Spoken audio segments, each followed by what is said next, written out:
बिस्मिल्लाहिर्रहमानिर्रहीम। अस्सलाम वालेकुम नाज़रीन, कैसे हैं आप? एक नई वीडियो के साथ मैं आपकी खिदमत में हाज़िर हूँ। आज की हमारी वीडियो का टॉपिक है हम ईयू के अंदर हम अपनी लिस्टिंग को एक परसेंटेज के साथ इंक्रीज़ करना चाह रहे हैं। ईयू मैं इस वक़्त यूके में सेल कर रहा हूँ और मेरी जो साइन्ड इन मार्केट्स हैं वो यूरोप की 6 मार्केट्स हैं। जर्मनी है, फ्रांस है, इटली, स्पेन है, अब रिसेंटली अब पोलैंड भी है और नीदरलैंड है। तो ये मार्केट्स के अंदर मैं अपनी यूके की प्राइस से 35% इंक्रीज़ करना चाह रहा हूँ। तो इसको हम कैसे करेंगे? तो इसको हम देखते हैं। तो चलिए वीडियो की तरफ चलते हैं। इस वक़्त मैं अपने यूके के अकाउंट के अंदर लॉगिन हूँ और यहाँ पे आप देख सकते हैं मेरी लिस्टिंग्स इस वक़्त अराउंड अबाउट 4000 लिस्टिंग मेरी यूके के अंदर है, एक्टिव लिस्टिंग्स हैं और ये फर्दर लिस्टिंग्स मेरी जो हैं दूसरी मार्केट्स के अंदर जो एलिजिबल हैं वो ऑटोमैटिकली यहाँ पे लिस्टेड है। अब इनकी प्राइस मैं चाह रहा हूँ कि यूके की प्राइस से 35% इंक्रीज़ हो। यहाँ पे यूके की हमारी प्राइस का जो रेट बनता है यूरोप में, यूरो में, उससे वो 35% इंक्रीज़ हो, राइट? तो इसको हम किस तरह करेंगे या किसी प्राइस को एक स्पेसिफिक प्राइस को किस तरह अबव करेंगे उसमें हम देखते हैं आज। आपने सबसे पहले इन्वेंटरी के अंदर जाके build international listing sell globally में जाना है आपने। देन यहाँ से आपने बिल्ड इंटरनेशनल लिस्टिंग। ओके, यहाँ पे आपकी जितनी भी सारी हैं मार्केट्स आपकी ऑलरेडी एडेड होंगी। आपने यहाँ एडिट कनेक्शन में जाना है। ओके, यहाँ पे जाके आपने ये आप देख सकते हैं इतनी लिस्टिंग उसने कहा है आपकी यूके के अंदर है इस वक्त। मैं इसमें क्या करूँगा, मैं यूरोप के अंदर मैं क्लिक करूँगा सबको और सेव एंड कंटिन्यू कर दूंगा। यहाँ पे जाके वो हमसे फर्दर सेट रूल के बारे में पूछ रहा है कि फॉर एग्जांपल अगर मैं चाह रहा हूँ सिर्फ एफपीए की इन्वेंट्री मैं वहाँ सेल करना चाह रहा हूँ तो उसका रूल पूछ रहा है, या न्यू और यूज का पूछ रहा है। तो मैं इसको कहता हूँ कि मेरी एफबीए और एफबीएम दोनों इन्वेंट्री वहाँ पे, यानी कि मर्चेंट फुलफिल्ड, अमेजोन फुलफिल्ड, दोनों इन्वेंट्रीज मेरी हो। तो वे सबके ऊपर एक ही रूल अप्लाई कर रहा हूँ। ठीक है, ये इटली के ऊपर भी मैंने दोनों के रूल सेलर फुलफिल्ड दोनों के ऊपर लगा दिए। आप चाह सकते हैं, आप अगर चाहते हैं कुछ एसकेयू लगाना चाह रहे हैं कि ये फॉर एग्जांपल अगर आप कहते हैं जी कि कुछ स्पेसिफिक लिस्ट है आपके पास एसकेयू की, वही मेरी वहाँ पर आगे हो, आगे दूसरी मार्केट में लिस्ट हो, तो आप यहाँ पे वो एसकेयू पुट कर सकते हैं, राइट? तो यहाँ पे मैं सब ऑफर कर रहा हूँ, सारे एसकेयू ऑफर कर रहा हूँ दूसरी मार्केट के अंदर। ओके, तो okay only new condition, okay new and use कर देते दोनों को। ऑल्दो कि मेरी सारी प्रोडक्ट्स न्यू हैं, यूज में कोई भी नहीं है, लेकिन फिर भी मैं न्यू एंड यूज दोनों कर दूंगा इसको, राइट? तो इसमें अब नेक्स्ट में जाएंगे हम, सेव एंड कंटिन्यू। ओके जी, यहाँ पे जाके थोड़ी चीजें अंडरस्टैंड करनी होगी। इस वक्त जो करेंसी का रेट है पाउंड टू यूरो, आप कह सकते हैं कि एक पाउंड जो है वो 1.20 का बन रहा है, राइट? अब टोटल इसमें आपका अगर 10 पाउंड की प्राइस है, ठीक है ना, तो वो हमारे ईयू के अंदर इतने यूरो की बन जाती है। 10 पाउंड की अगर कोई प्राइस है, उसको ये फार्मूला लगा के हम उसको ये फार्मूला बनता है उसके साथ, तो वो 11.40 की हो जाती है। तो हमने इसमें क्या करना है हम प्राइस को करना चाह रहे हैं, ब्लो करना चाह रहे हैं, तो हम इस पे इतना लगा देंगे कि यूके की मार्केट से, लेकिन होता नहीं है ऐसे, क्योंकि यूरोप में आपके शिपिंग कॉस्ट थोड़ी ज़्यादा पड़ती है आपको, तो आपने उस कॉस्ट को कवर करने के लिए अबव भी करनी होती है।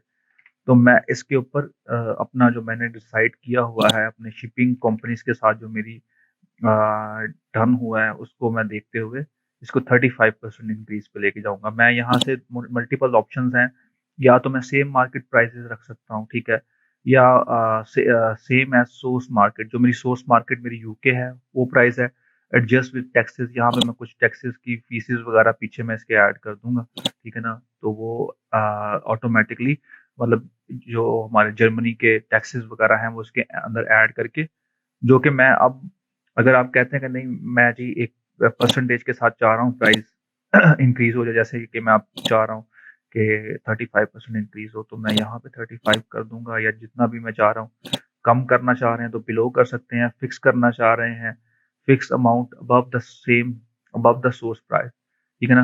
इसमें फिक्स भी आप कर सकते हैं कि एक इतनी अमाउंट, फॉर एग्जांपल कि मैं लेट्स सपोज कहता हूँ 5 पाउंड पर एसकेयू ऊपर प्राइस मेरी हो, यहाँ पे जितनी भी प्राइस बनती है उसके साथ +5 आ जाए। तो इसमें मेरे पास इस वक्त मैं जो चाह रहा हूँ,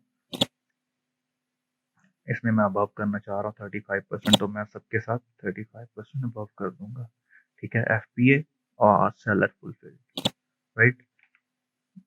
एफपीए सेलर फुलफिल्ड, एफपीए इसका मेरा seller fulfilled above price 35%, right. अच्छा, ये नेक्स्ट इसका भी कर लगे 35% अबव, 35% अबव,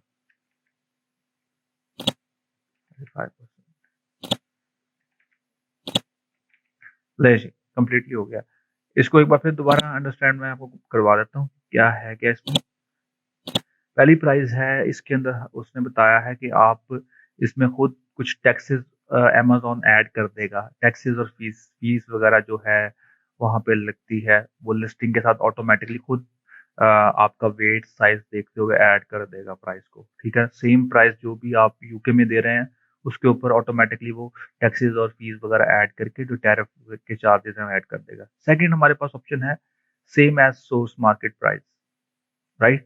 मतलब जो मार्केट आप यूके में दे रहे हैं वही प्राइस यहाँ पे हो, ठीक है ना। यहाँ पे ये थर्ड ऑप्शन है कि आपने 25% या जितने परसेंट 10% आप समझते हैं कि शिपिंग की कॉस्ट या टैक्सेस या टैरिफ या कोई भी फीस ऊपर लग रही है आपको, तो वो आप यहाँ पे ऐड कर दें। फोर्थ नंबर पे आ जाता है, बिलो आ जाता है कि आपने कुछ कम करनी है। ये बहुत कम यूज होता है, ये मेरे ख्याल में कोई भी यूज नहीं करता होगा ये। अगर आप बहुत ही एक्सट्रीम लेवल के किसी सिनेरियो के अंदर अगर कोई प्रोडक्ट को रैंक करवाना चाह रहे हैं किसी दूसरी मार्केट के अंदर यूरोप में, तो फिर आप ये वाला ऑप्शन यूज कर सकते हैं। फिक्स प्राइस के अंदर आप क्या है जी कि आप एक फिक्स अमाउंट कह देते हैं कि फॉर एग्जांपल 10 पाउंड की प्राइस है, तो वो आप 5 पाउंड ऊपर कर दें, 2 पाउंड ऊपर कर दें, वो हर एसकेयू के साथ 2 पाउंड या 3 पाउंड आपकी ऊपर लगा देगा। तो सबसे बेस्ट तरीका यही होता है कि आप परसेंटेज के साथ ऊपर कर दें, तो वो मेरे ख्याल में ज़्यादा सबसे बेस्ट है। तो मैं इस वक्त 35% सबको इंक्रीज करूंगा, राइट। एक बार इसको कंफर्म कर लें, क्योंकि ये जब एक बार हो गया इसके बाद फिर इसने वर्किंग 4 घंटे इसको लगेंगे ऑलमोस्ट।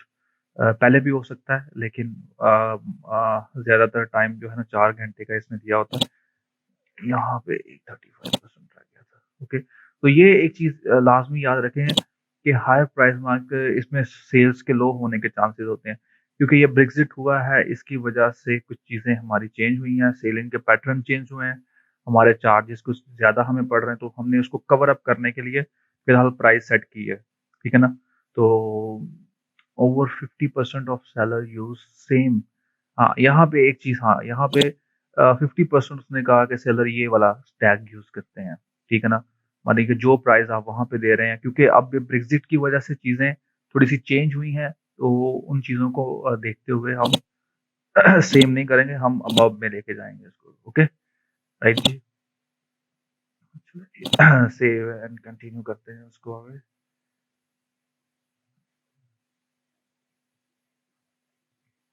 ओके जी, यहाँ पे वो एक हमें कंफर्मेशन एक दे देता है डॉक्यूमेंट कि आप ये यही करना चाह रहे हैं जो आपने बताया हुआ है।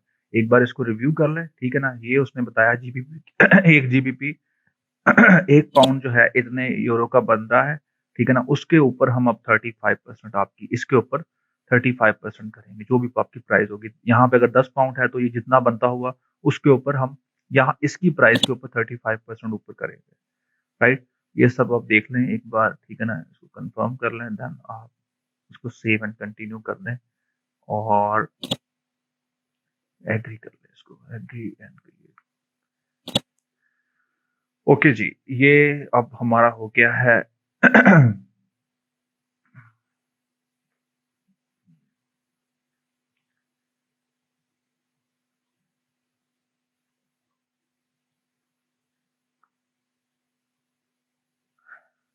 ओके,